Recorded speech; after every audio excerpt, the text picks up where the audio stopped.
Good morning mga trusted viewers, followers, and subscribers, mga mapagkakatiwalaang taga-subaybay. At narito na naman pong muli ang inyong lingkod, Nestor Luby Burgos, na bumabati sa inyo ng masaganang 2026 na taon. Nawa sa susunod na mga araw ay maranasan natin ang kapayapaan, katiwasayan ng pamumuhay at kasaganaan sa araw-araw sa ating hapagkainan.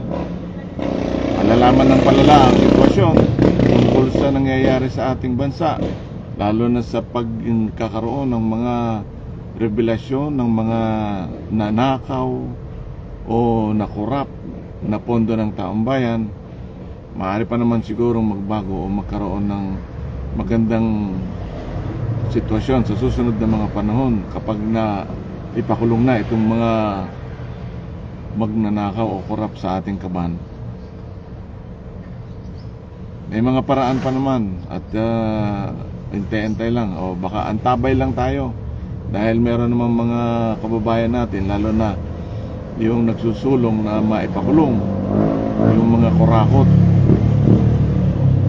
Medyo mabagal nga lang kasi ang nangyari, naging 2026 na, ilan pa lang yung nakulong at yung mga hindi nakukulong ay patuloy pa rin iniimbestigahan. Gaya ng ginagawa ni Senator o ex-senator o former senator Sonny Trillanes, sa lakas ng kanyang loob at paniniwalang dapat makamit ang katarungan, ang hustisya ng ating mga kababayan, na ipakulong niya ang isa sa pinakamalaking o pinakamataas na posisyon na dati ay Pangulo, ngayon ay nakakulong na sa International Criminal Court.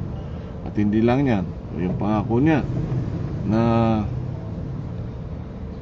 ipakukulong pa niya yung natitira pang mga kasamahan para mapanagot o papanagutin sa kanilang mga ginawang kakurakutan.